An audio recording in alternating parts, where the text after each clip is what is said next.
Siapa yang tahu, di antara hiruk-pikuk kota yang tak pernah tidur ini, aku justru belajar arti kesepian.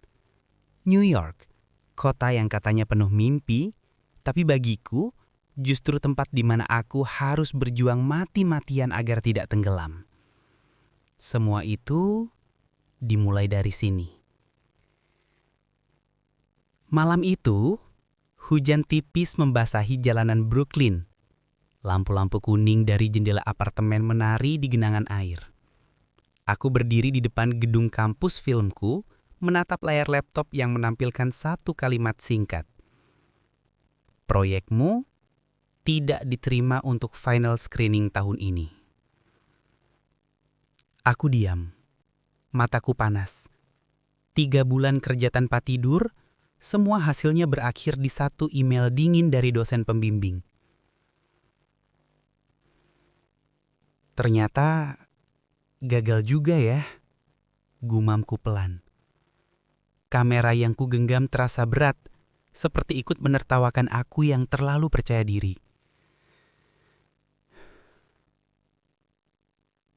Tapi ternyata semua itu berawal dari hari ketika aku pertama kali bertemu dengan seseorang yang tanpa sadar akan mengubah seluruh langkahku. Pagi berikutnya, aku berlari ke kampus Studio Lab dengan sisa semangat yang kupaksa. Di sana, mahasiswa dari berbagai negara sibuk menyiapkan proyek film akhir mereka. Bau kopi, suara keyboard, dan dentingan peralatan kamera mengisi ruangan. Hey, you're Raffi, right? The Indonesian guy? Suara lembut itu membuatku menoleh. Seorang gadis berambut ikal sebahu, bermata hijau muda, berdiri di belakang tripod kamera. Namanya Emma, mahasiswi sinematografi asal Boston. Iya, that's me. Jawabku gugup. Sedikit heran karena jarang ada yang mengajakku bicara di kelas. Dia tersenyum ramah. I saw your short film last semester. The one about the street musician?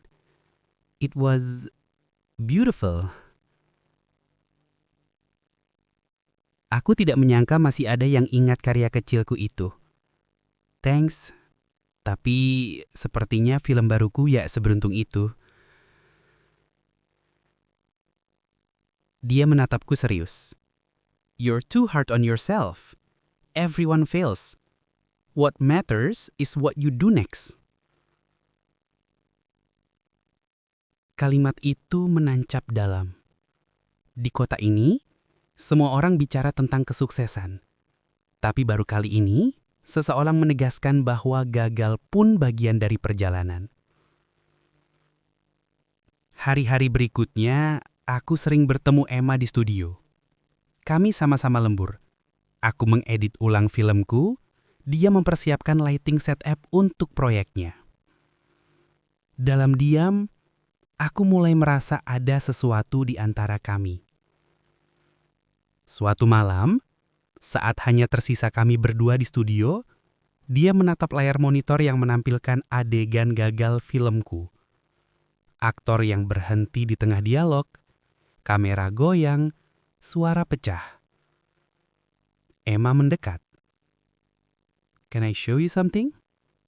Katanya. Dia membuka footage milikku dan mulai menyesuaikan warna, menambahkan ambient music. Tiba-tiba, adegan itu terasa hidup kembali. Aku hanya bisa menatapnya, kagum dan bingung. Why are you helping me? Tanyaku lerih. Dia tersenyum samar. Because sometimes, you just need someone to remind you why you started. Dan entah kenapa, kalimat itu membuatku ingin mencoba lagi. Malam itu, aku berjalan pulang melewati jembatan Manhattan. Angin dingin menusuk, tapi di dadaku ada sesuatu yang hangat. Untuk pertama kalinya sejak kegagalanku, aku merasa tidak sendiri.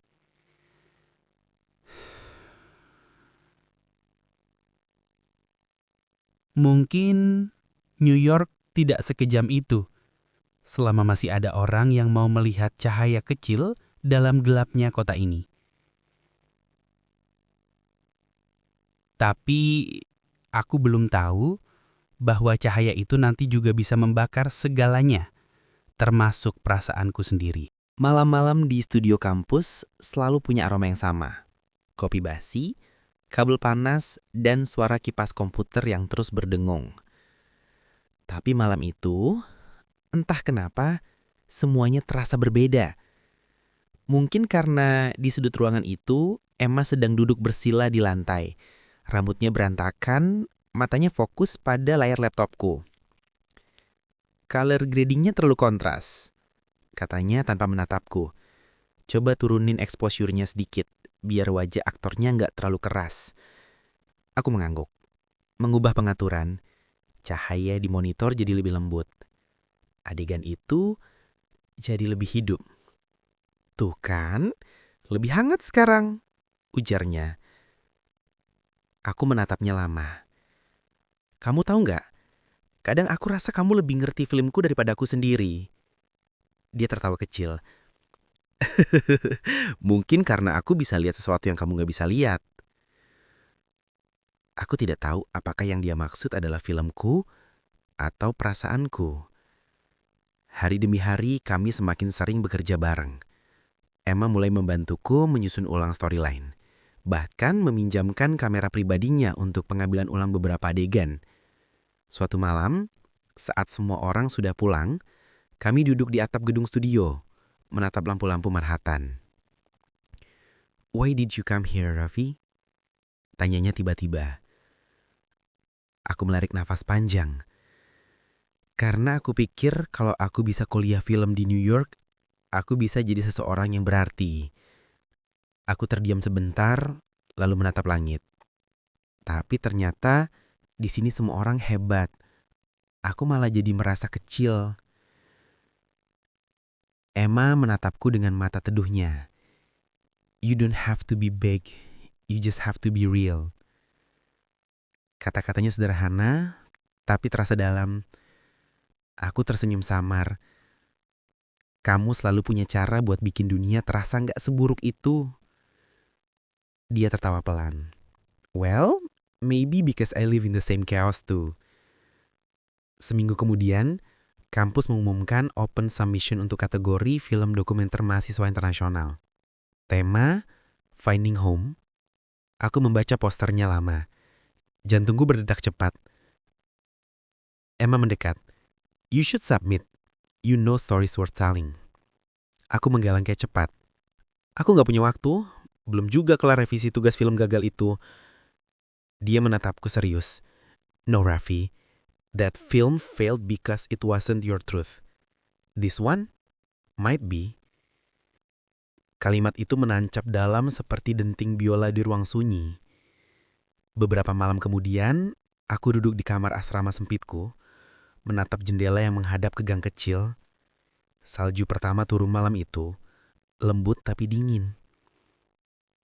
Aku memikirkan tema Finding Home, rumah. Rumahku ribuan kilometer dari sini. Tapi kenapa rasanya sebagian diriku sudah tinggal di kota ini?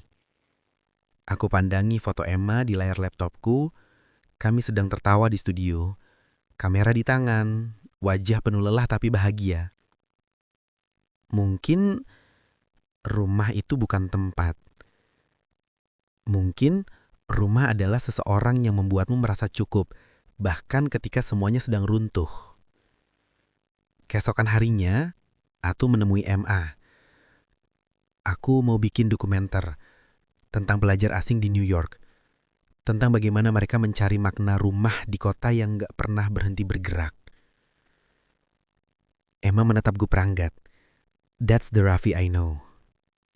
Aku tersenyum kembali. Mau bantu aku? Dia mengangkat alis. Of course, but only if you buy me coffee every night we edit. Aku tertawa kecil. Deal. Dan disitulah semuanya bermula. Proyek baru, semangat baru, dan rasa yang belum sempat kuakui. Namun aku tak tahu Di balik setiap cahaya lampu studio yang menuntun langkah kami, ada bayangan yang perlahan menunggu.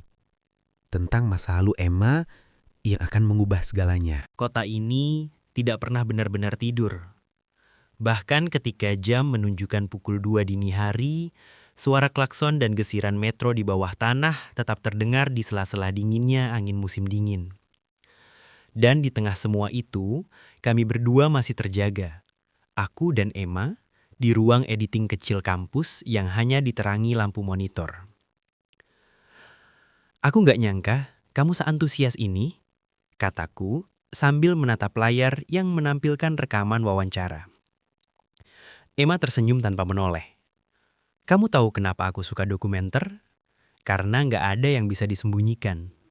Kamera selalu jujur. Kalimat itu membuatku berpikir lama. Aku menatap wajahnya yang diterangi cahaya biru layar. Ada sesuatu di balik matanya, seperti luka lama yang belum selesai. Kami mulai merekam kisah pelajar asing di New York. Ada Amir dari Pakistan yang kerja 3 shift demi kuliah hukum. Ada Yuki, mahasiswi Jepang yang jadi pelayan di restoran ramen. Dan di sela semua itu, aku dan Emma semakin dekat. Kami berbagi cerita, tawa, bahkan kesunyian. Suatu malam, saat kami berjalan pulang melewati jalan basah di Soho, Emma tiba-tiba berkata pelan, "Sometimes I feel like I'm filming my own story through them." Aku menoleh. Maksudnya? Ia menghela napas panjang. My mom's an immigrant. She came here with nothing.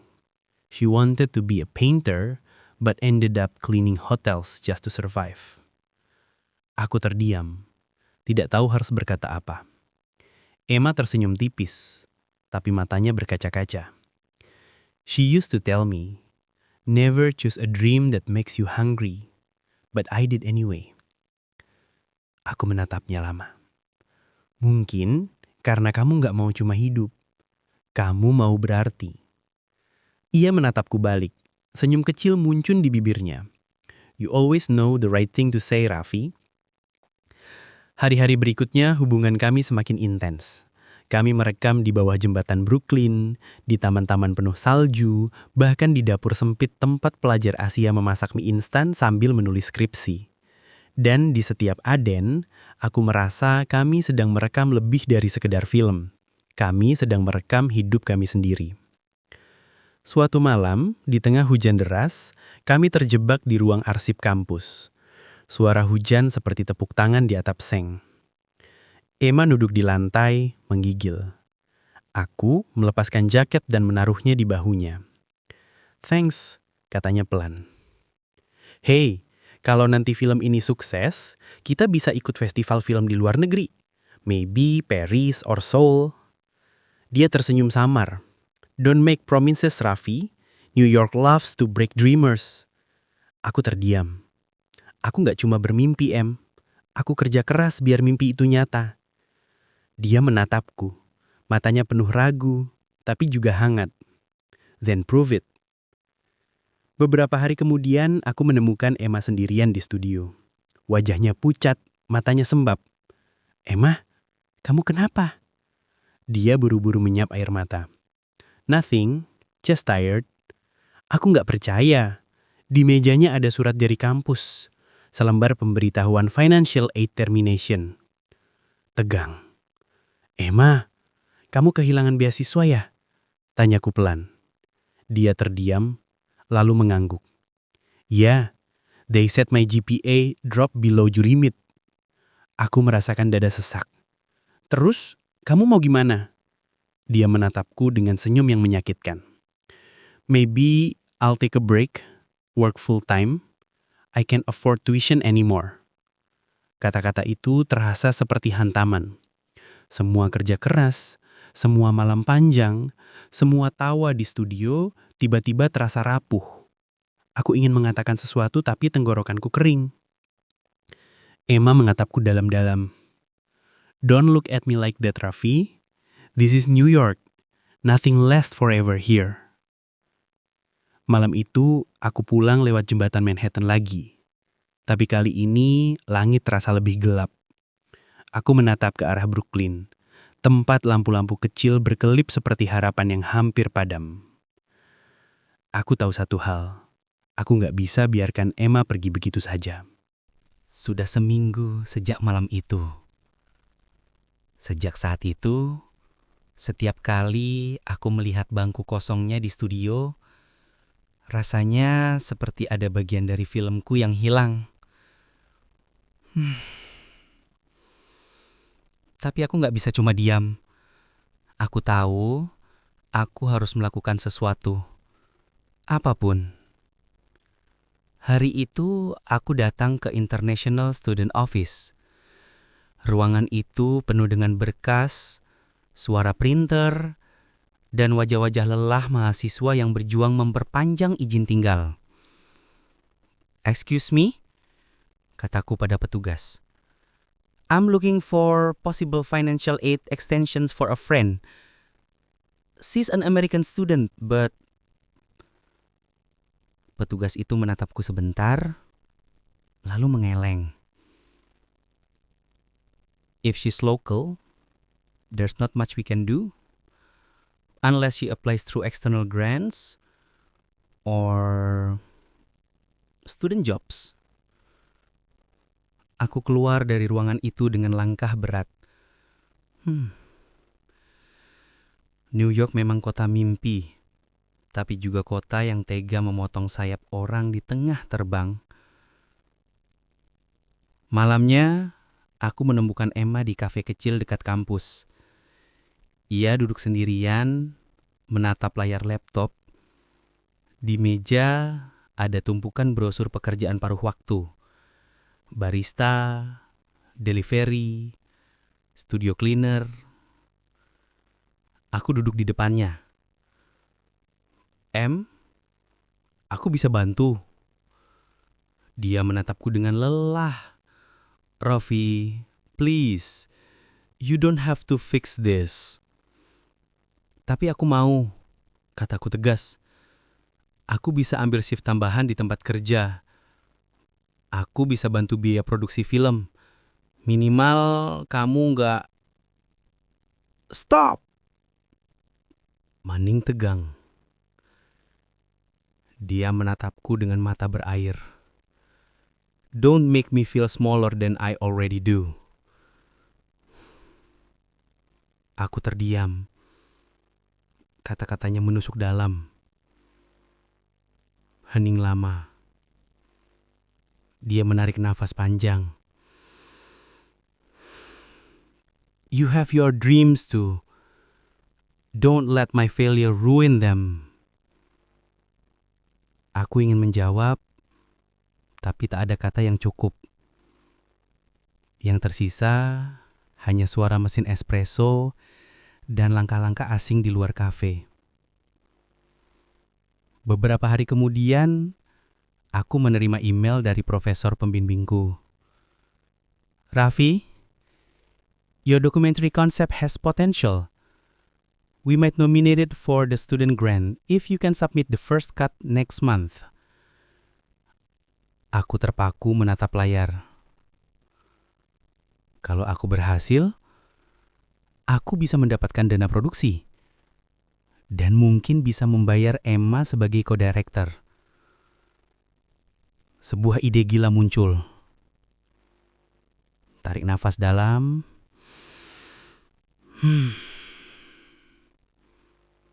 Aku memutuskan menulis proposal sepanjang malam. Tanganku gemetar, mataku berat, tapi semangatku menyala. Dalam setiap kalimat proposal itu, aku menulis tentang rumah, tentang pelajar yang kehilangan arah, tentang orang-orang yang mencoba bertahan di antara mimpi dan kenyataan. Semuanya terinspirasi dari Emma. Pagi menjelang, saat aku menekan tombol submit. Beberapa hari kemudian, aku menunjukkan hasilnya pada Emma. "Aku daftarin proyek kita ke Student Grant Competition. Kalau lolos, kita dapat pendanaan dari kampus." Emma menatapku tak percaya. Kamu serius? Aku mengangguk. Ini kesempatan kita. Kalau film ini berhasil, kamu nggak perlu berhenti. Hening. Dia menatapku lama, lalu berkata pelan. Why are you doing this, Raffi? Aku menatapnya balik. Karena aku nggak mau lihat kamu hilang dari layar hidupku. Hening panjang.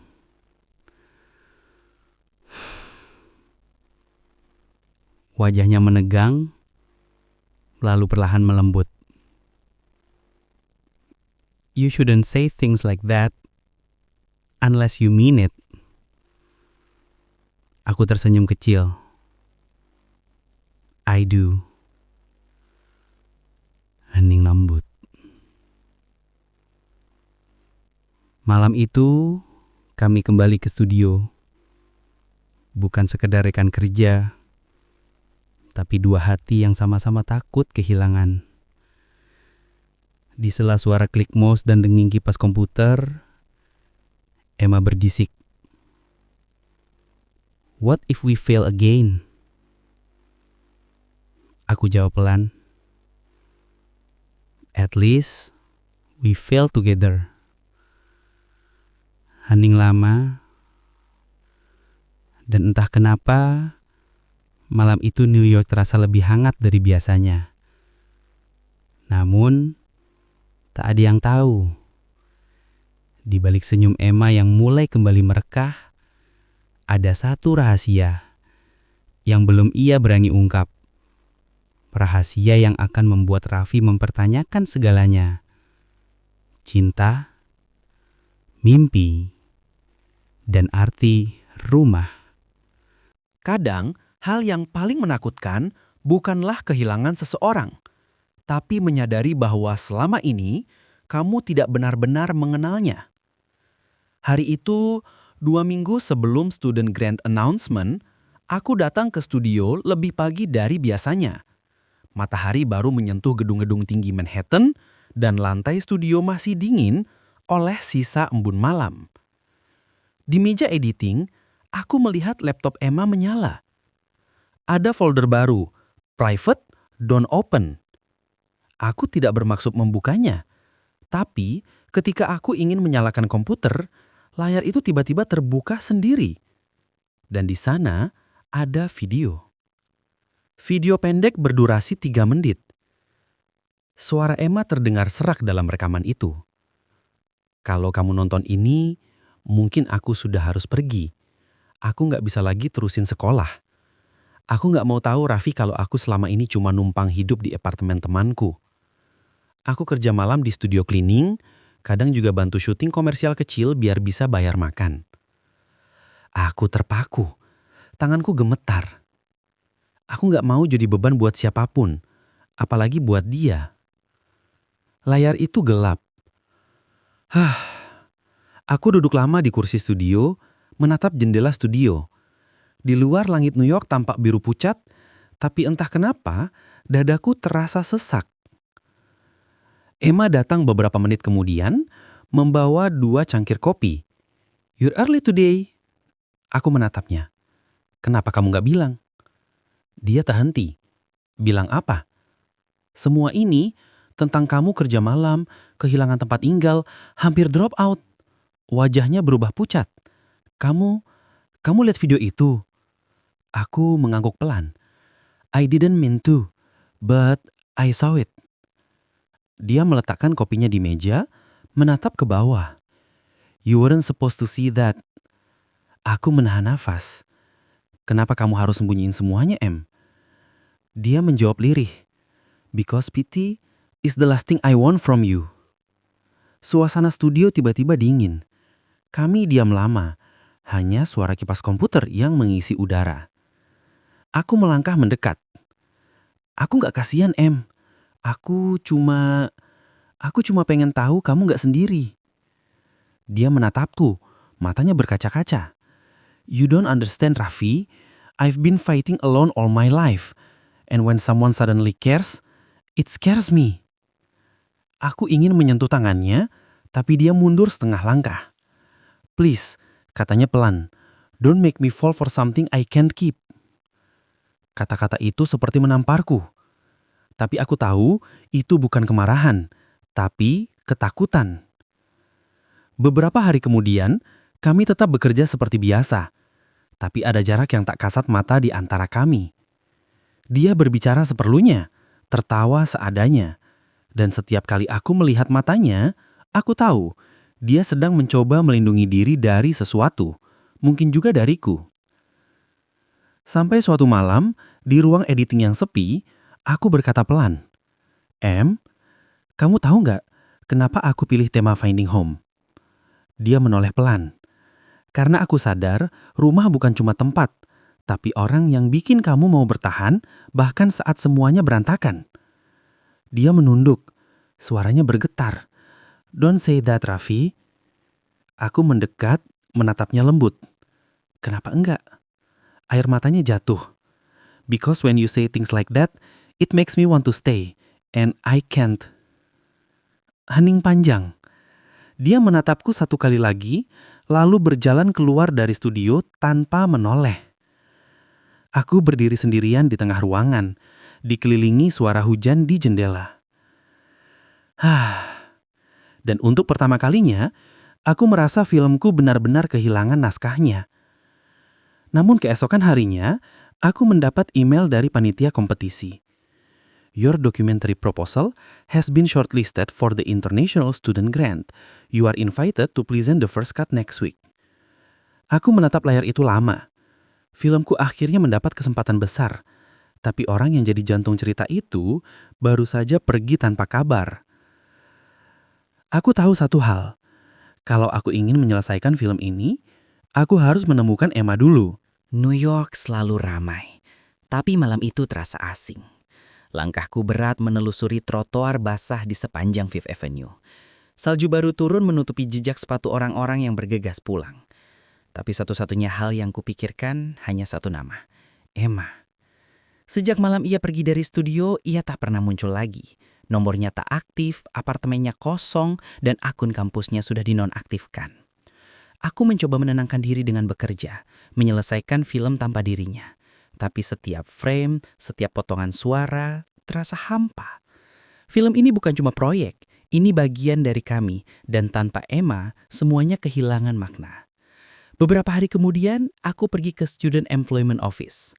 Seorang petugas menatap layar komputernya sebentar, lalu berkata, "She's still on the night cleaning list. Works at the Downtown Art Studio on 14th Street." Aku hampir tak percaya. "She's still here?" Petugas itu mengangguk. "Yeah, quiet girl. Always brings her camera though." Malam itu aku pergi ke alamat itu. Gedung tua dengan lampu neon biru bertuliskan Mercury Studio.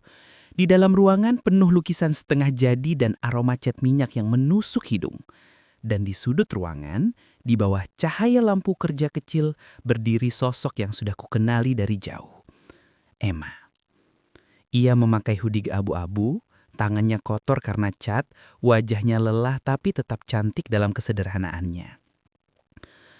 Aku berdiri beberapa detik, tak berani memanggil. Sampai akhirnya dia menyadari kehadiranku. "Raffi?" Suaranya nyaris berbisik. Aku melangkah pelan. "Kamu masih di sini?" Dia menatapku, sedikit gugup. "Kamu gak seharusnya datang." Aku tersenyum tipis. Aku tahu, tapi kalau aku gak datang, film kita gak akan selesai. Kami duduk di lantai, di antara kanvas dan cat. Aku menatap tangannya yang gemetar. "Kenapa kamu gak cerita dari awal?" Dia diam lama, lalu menjawab lirih. "Karena aku malu. Aku datang ke kota ini dengan beasiswa. Janji ke ibuku kalau aku bisa sukses. Tapi semua hancur, Raffi. Aku gak sanggup bilang aku gagal." Aku dunduk. "Aku ngerti. Tapi kamu lupa satu hal." Dia menatapku. "Apa?" Aku tersenyum kecil. Film terbaik sering lahir dari kegagalan. Dia terdiam, lalu tertawa pelan. Kamu selalu ngomong kayak gitu ya, kayak semua hal bisa jadi adegan film. Aku menatap matanya. Mungkin karena hidupku mulai punya warna lagi waktu kamu datang. Emma menatapku lama, lalu berkata pelan, Raffi, kalau aku tetap tinggal, aku takut gak bisa jadi apa-apa buat kamu. Aku menjawab lirih. Kamu gak perlu jadi apa-apa, cukup ada. Air matanya menetes. Ia menutup wajah dengan kedua tangan dan aku tahu, hatinya sudah terlalu lama menahan semuanya sendirian. Malam itu kami berjalan keluar studio. Lampu-lampu kota berpendar di genangan air, dan salju turun perlahan, seolah New York sedang bernafas pelan. Emma menatap ke langit lalu berkata, If I come back, promise you'll finish the film. Aku tersenyum. Promise, tapi cuma kalau kamu jadi co-director lagi. Dia menatapku sambil tertawa kecil. You're impossible. Aku mengangkat bahu. You started it. Kami tertawa pelan tapi ada sesuatu di balik tawa itu. Kelegaan, kehangatan dan ketakutan. Bahwa mungkin semua ini hanya sementara. Keesokan harinya, Emma kembali ke studio kampus. Mahasiswa lain menyambutnya dengan kaget, tapi bagiku itu seperti mentari pertama setelah musim dingin yang panjang.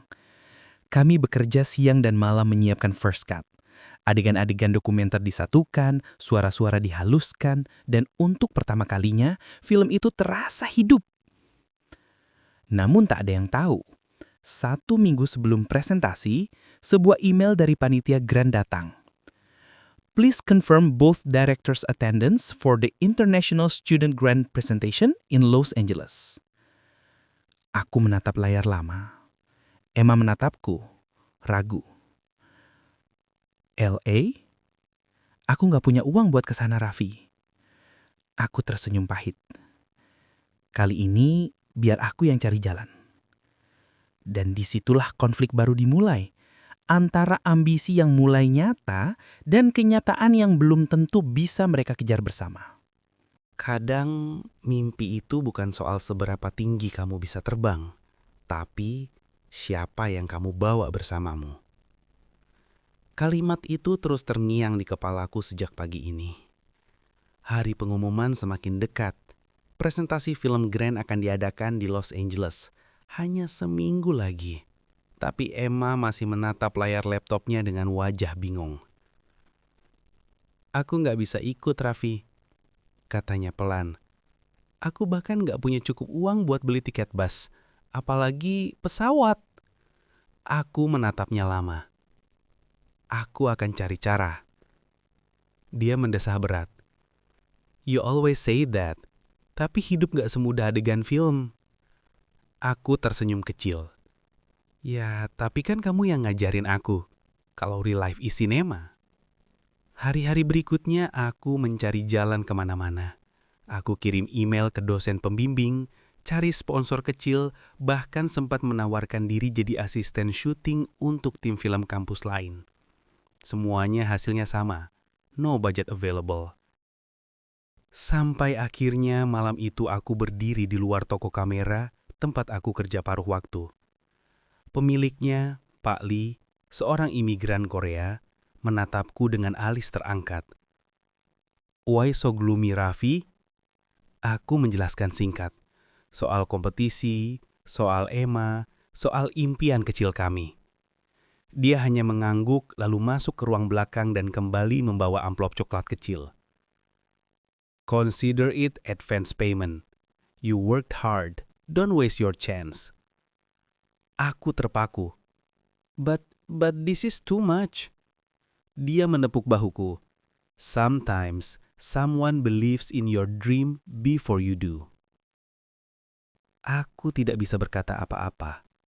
Hanya menunduk, mengucap terima kasih dengan suara bergetar. Keesokan harinya, aku mengetuk pintu kamar Emma. Dia membuka dengan wajah masih mengantuk, dan aku menyerahkan 2 tiket pesawat ke tangannya. Surprise, kataku pelan. Matanya membulat. Raffi, kamu gila. Dari mana kamu dapat uang ini? Aku tersenyum. Dunia selalu punya cara bantu orang nekat. Dia menatapku lama, lalu menutup wajahnya dengan tangan. You shouldn't have done this. Aku mengegleng. No, Em. We should do this together. Ia terdiam, lalu dengan mata berkaca-kaca, ia berbisik. You really don't give up, do you? Aku tersenyum. Not when it's about you. 2 hari kemudian kami terbang ke Los Angeles. Langit sore di atas pesawat berubah jingga, dan awan di bawah tampak seperti lautan kapas. Emma duduk di samping jendela, menatap keluar tanpa bicara. Aku meliriknya. Kamu masih nggak percaya ya? Dia tersenyum samar. Aku cuma takut kalau semua ini cuma mimpi. Dan nanti aku bangun di tempat yang sama, sendirian lagi. Aku menatapnya lembut. Kalau kamu bangun dan sendirian, aku bakal datang lagi. Bikin kamu mimpi ulang, sampai kamu percaya. Dia menunduk, dan entah kenapa, aku melihat air matanya jatuh pelan. Tapi kali ini, bukan karena sedih. Sesampainya di Los Angeles, udara hangat dan cahaya matahari menyambut kami. Gedung-gedung modern, poster-poster film raksasa dan wajah-wajah penuh ambisi menyelimuti jalanan. Kami berdiri di depan International Student Film Hall, tempat para finalis berkumpul. Emma menggenggam kameranya erat. Kamu sadar nggak, Raffi? Kita dulu cuma 2 mahasiswa capek di studio kecil. Sekarang kita di sini. Aku menatapnya sambil tersenyum. Dan perjalanan kita baru mulai. Malam itu di hotel, kami menonton kembali film kami, Finding Home. Adegan-adegan para pelajar asing di New York, perjuangan mereka, tawa dan tangis mereka semuanya terasa nyata karena kami juga bagian dari cerita itu. Emma menatap layar sambil berbisik. You think people will understand? Aku jawab pelan. Maybe not all, but someone will. Ia menoleh ke arahku. Mata kami bertemu. Dalam keheningan itu, aku tahu. Ada sesuatu yang ingin dia katakan. Tapi sebelum sempat terucap, suara notifikasi dari ponselnya memecah suasana. Dia menatap layarnya dengan wajah kaku. It's from my mom, katanya pelan. She's sick. Really sick. Aku terdiam. Dunia seolah berhenti berputar. Dan malam itu, sebelum aku sempat berkata apa-apa, Emma berdiri, menatapku dengan mata berkaca. Raffi, kalau besok aku nggak bisa datang ke presentasi, tolong selesaikan film ini untukku. Aku terdiam. Aku tercekak. Emma, don't. Tapi dia sudah berbalik, menatap jendela dengan tatapan jauh ke arah langit malam. Dan aku tahu, besok pagi, mungkin aku harus berdiri sendiri di panggung itu. Pagi itu, langit Los Angeles tampak terlalu terang untuk hatiku yang kelabu. Suara burung camar di kejauhan dan aroma kopi dari lobi hotel seharusnya menenangkan. Tapi semua terasa kosong. Kursi di sampingku di meja sarapan tetap kosong. Tempat di mana Emma biasanya duduk sambil bercanda kecil tentang naskah atau sekedar mengeluh soal rasa kopi yang terlalu pahit. Dia tak datang. Tak ada pesan. Hanya keheningan yang menggantung sejak semalam. Di ruang presentasi, suasana ramai. Finalis dari berbagai negara duduk menunggu giliran. Beberapa tampak percaya diri, beberapa gemetar seperti aku. Ketika panitia memanggil namaku, "Next, Raffi Nur from Indonesian, film title Finding Home." Jantungku berdetak cepat. Aku berdiri, melangkah ke panggung. Dan di sana, di depan puluhan juri dan ratusan mahasiswa, aku menatap layar besar di belakangku. Satu kursi kosong di barisan depan membuat dadaku perih. Emma seharusnya duduk di sana. Aku menarik napas, mencoba tersenyum. "Selamat pagi," ucapku dengan suara sedikit bergetar. Film ini awalnya adalah tugas akhir, tapi buat saya, Finding Home lebih dari sekedar proyek. Aku berhenti sebentar, menatap ruangan yang hening. Film ini adalah perjalanan mencari rumah. Bukan dalam arti bangunan, tapi tempat di mana seseorang merasa cukup untuk berhenti sejenak, bernapas, dan menjadi dirinya sendiri. Gambaran Emma muncul di benakku. Saat dia tertawa di studio, saat tangannya kotor karena cat, saat dia menatap layar sambil menahan air mata. Aku melanjutkan, pelan tapi tegas. Dan terkadang, rumah itu bukan tempat, tapi seseorang yang membuat kamu berani bertahan meski semuanya terasa berat. Layar di belakangku menampilkan adegan pertama. Yuki sedang mencuci piring sambil membaca naskah. Amir sedang belajar di bawah lampu jalan. Lalu, adegan Emma tersenyum di bawah cahaya lampu studio memegang kamera. Penonton terdiam.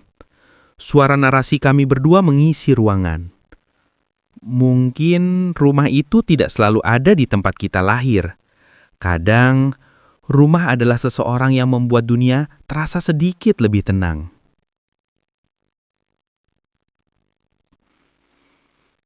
Suara tepuk tangan bergema ketika film berakhir. Tapi, aku tak merasa menang. Yang kurasakan hanya hampa, karena orang yang seharusnya duduk di sampingku tidak ada di sana. Setelah acara selesai, aku duduk sendirian di luar gedung, menatap matahari sore Los Angeles yang perlahan tenggelam. Teleponku bergetar. Nomor asing. "Raffi?" Suara di seberang pelan. Suara Emma. Aku langsung berdiri. "Emma, di mana kamu? Aku..." Dia memotong pelan, suaranya terdengar lemah tapi hangat. "I'm at the airport. My mom's in the hospital. I'm flying back to Boston." Aku terdiam. Dadaku sesak. "Kenapa nggak bilang dari awal? Aku bisa..." Dia tertawa kecil, pelan tapi gitir. "You already did enough, Raffi. You made the film. You made us real."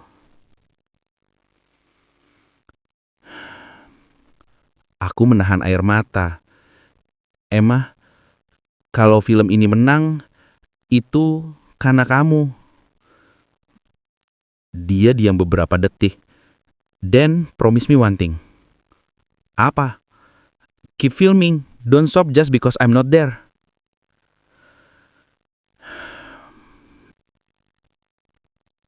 Aku tak sanggup bicara. "I promise." Malam itu hasil diumumkan. Best International Student Documentary goes to Finding Home, directed by Raffi Nur and Emma Collins. Tepuk tangan bergema. Aku berdiri di panggung dengan mata berkaca.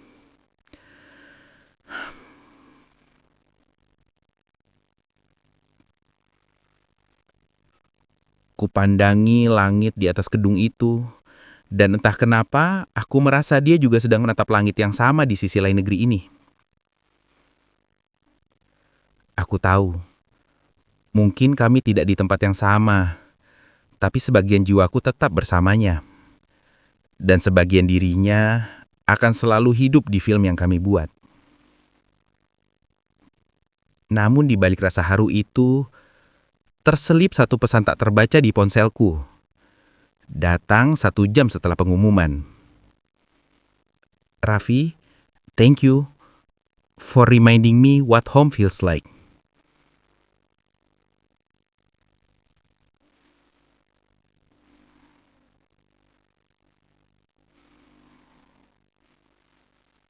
Pesan terakhir darinya sebelum pesawatnya lepas landaskan. Dan aku tahu, cerita kami belum selesai. Hanya sedang menunggu bab baru di bawah langit yang berbeda. Sudah 2 bulan sejak malam itu. Malam ketika Finding Home memenangkan penghargaan di Los Angeles. Aku kembali ke New York, tapi rasanya seperti berjalan di kota yang berbeda. Orang-orang menepuk bahuku, dosen memberi ucapan selamat, dan kampus mulai menulis tentang mahasiswa Indonesia yang menginspirasi lewat film dokumenter.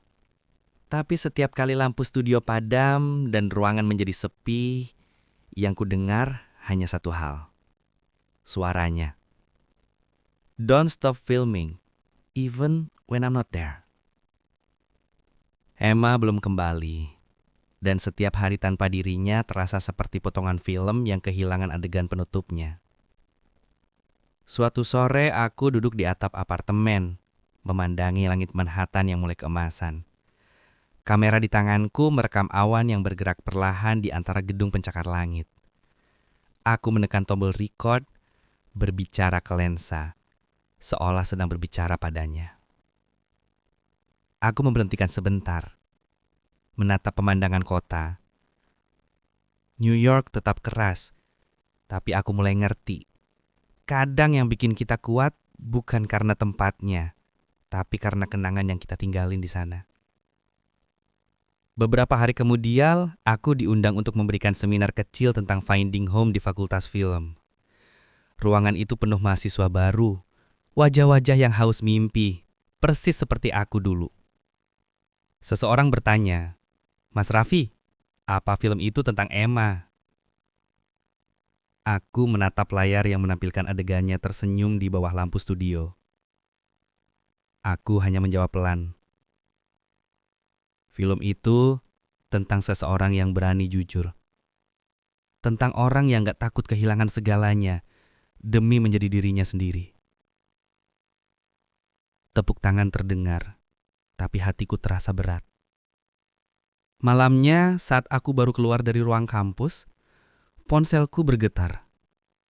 Nomor tak dikenal, tapi aku tahu. Nadanya berbeda. Ku tekan tombol hijau. Raffi. Suaranya lemah, tapi jelas. Emma. Aku berhenti di tengah jalan. Emma, kamu di mana? Dia tertawa kecil. Masih di Boston. Ibu sudah mulai pulih. Aku kerja paruh waktu di galeri seni kecil. Aku menahan napas lega. Aku senang dengarnya. Kamu gak tahu seberapa khawatir aku. Dia terdiam sejenak, lalu berkata pelan. Aku nonton rekaman pidato kamu di Los Angeles. Kamu bilang rumah itu seseorang, bukan tempat. Dan aku pikir, mungkin aku juga harus mulai cari rumahku sendiri. Aku menatap langit malam New York. Bintang samar-samar di antara polusi kota. Emma, rumahku masih kamu. Dia tertawa pelan, tapi ada getar di suaranya. Jangan bilang hal seperti itu, nanti aku gak bisa pergi. Kalau begitu, kataku dengan ada menahan perasaan. Enggak usah pergi. Di ujung telepon, hanya ada keheningan panjang. Lalu suara napasnya yang bergetar pelan. Maybe someday, when the world feels a little less heavy. Setelah panggilan itu berakhir, aku duduk di halte kampus yang sepi. Angin dingin meniup rambutku, tapi di dada terasa hangat. Aku tahu kami tak akan mudah bertemu lagi. Tapi untuk pertama kalinya, aku merasa tak apa. Aku membuka laptop, menulis proyek film baru. Judul sementaranya, Letters to the Sky. Cerita tentang 2 orang pembuat film yang saling mencari, tapi terpisah oleh jauh dan waktu. Aku tersenyum tipis. Dan di baris pertama naskah itu, aku menulis. Untuk seseorang yang pernah mengajarkanku bahwa rumah bisa hadir bahkan ketika jarak memisahkan. Namun, beberapa minggu kemudian, aku mendapat email dari panitia Festival Film Internasional di Berlin. Mereka menulis bahwa Finding Home terpilih untuk diputar di sana. Dan mereka mengundang kedua sutradara untuk hadir. Aku menatap layar itu lama. Ada satu nama yang langsung muncul di pikiranku. Emma. Apakah dia akan datang kali ini? Atau apakah aku harus terbang ke Jerman sendirian? Lagi. Entah kenapa hatiku berkata, mungkin inilah saatnya menemukan rumah yang sebenarnya.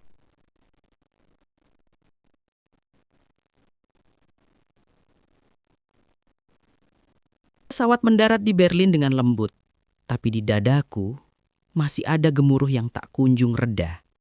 Kota ini terasa asing, langitnya abu-abu, udaranya dingin, dan orang-orang berjalan cepat seolah mengejar waktu. Aku datang bukan hanya untuk festival film, tapi untuk mencari sesuatu yang lebih dari sekedar penghargaan. Sesuatu yang sempat hilang. Seseorang yang membuat arti rumah tak lagi bisa dijelaskan dengan kata-kata. Hari pertama festival berjalan cepat. Poster Finding Home terpampang di antara puluhan film dari berbagai negara. Aku berdiri di depan layar besar itu, menatap namaku dan namanya. Directed by Raffi Nur and Emma Collins. Tanganku bergetar ketika menyentuh huruf-huruf itu. Andai saja kamu di sini, Em. Aku masuk ke ruang pemutaran film. Kursi di barisan depan sudah terisi penuh. Wartawan, juri, mahasiswa film, semuanya berbisik-bisik kagum.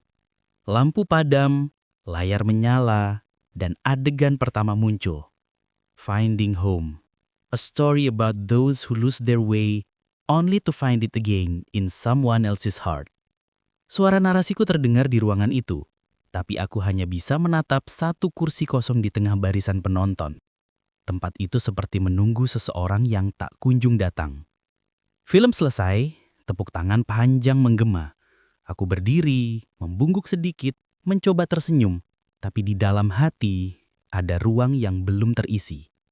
Tiba-tiba, dari arah pintu belakang aku mendengar suara langkah cepat. Seseorang masuk diam-diam, berlari kecil, lalu berhenti di barisan paling belakang. Aku menoleh. Hening? Rambutnya kini lebih panjang, disampirkan ke belakang telinga. Wajahnya lebih tenang, tapi mata itu masih sama. Emma, bisikku tanpa sadar. Dia tersenyum kecil dan melambaikan tangan. Dan entah kenapa, di antara keramaian itu, dunia terasa berhenti hanya untuk kami berdua. Setelah acara, kami berjalan keluar bersama, menyusuri jalan kecil di tepi sungai Spree. Langit Berlin sore itu berwarna keemasan. Angin dingin menerpa wajah kami, tapi suasananya terasa hangat. Aku membuka percakapan pelan. Kamu beneran dateng? Dia menatapku sambil tersenyum. Of course, you didn't think I'd let you win all the credit, did you? Aku tertawa kecil, tapi suaraku bergetar. Aku pikir kamu gak mau lihat aku lagi. Hening, dia menatap jauh ke arah sungai. Aku butuh waktu, Raf. I had to fix things. With my mom, with myself. But when I watched our film in Boston last month, I realized I already found my home a long time ago. Aku menatapnya, tak berkedip. Di mana? Dia memandangku dengan mata berkilat lembut. In you. Hening lama, emosional. Dunia di sekitarku terasa hening. Semua suara, angin, air, langkah orang lenyap. Yang tersisa hanya satu senyum dan satu kalimat yang kutunggu sejak lama. Aku mendekat, pelan, seperti takut momen itu akan pecah kalau terlalu cepat. Aku juga, Em. Dari semua tempat yang aku datangi, cuma di samping kamu aku ngerasa pulang. Dia menunduk, matanya berkaca-kaca. You're such a filmmaker. Always know the perfect line. Aku tersenyum, lalu menjawab pelan. Kali ini bukan dialog, ini nyata. Hening lembut. Kami berdiri di tepi sungai, Cahaya matahari terakhir memantul di air. Emma menatap langit, lalu memegang tanganku. So, what now? Aku menatapnya dalam. Kita mulai lagi. Tapi kali ini bukan film tentang orang lain, tentang kita. Dia tertawa kecil. You mean finding home too? Aku tertawa juga. No, building one. Hening, penuh harapan. Dia tersenyum, menggenggam tanganku lebih erat. Then, let's build it together. Malam itu kami kembali ke hotel dengan perasaan yang tak bisa dijelaskan. Bukan seperti kemenangan yang megah, tapi lebih seperti kedamaian yang pelan-pelan datang setelah badai panjang. Dan ketika aku menulis catatan kecil di buku harianku sebelum tidur, aku menulis satu kalimat sederhana. Rumah bukan tempat untuk kembali. Rumah adalah orang yang berjalan bersamamu, bahkan ketika kamu belum tahu kemana arah hidup ini akan membawamu. Aku menutup buku, menatap jendela yang menampilkan lampu Berlin di kejauhan. Di sisi lain kamar, Emma sudah tertidur di sofa. Kamera kecilnya masih di tangan. Aku tersenyum, lalu berbisik pelan. Welcome home, Em. Tersenyum lembut. Dan malam itu, di bawah langit Berlin yang dingin namun penuh cahaya, kami akhirnya menemukan rumah kami satu sama lain.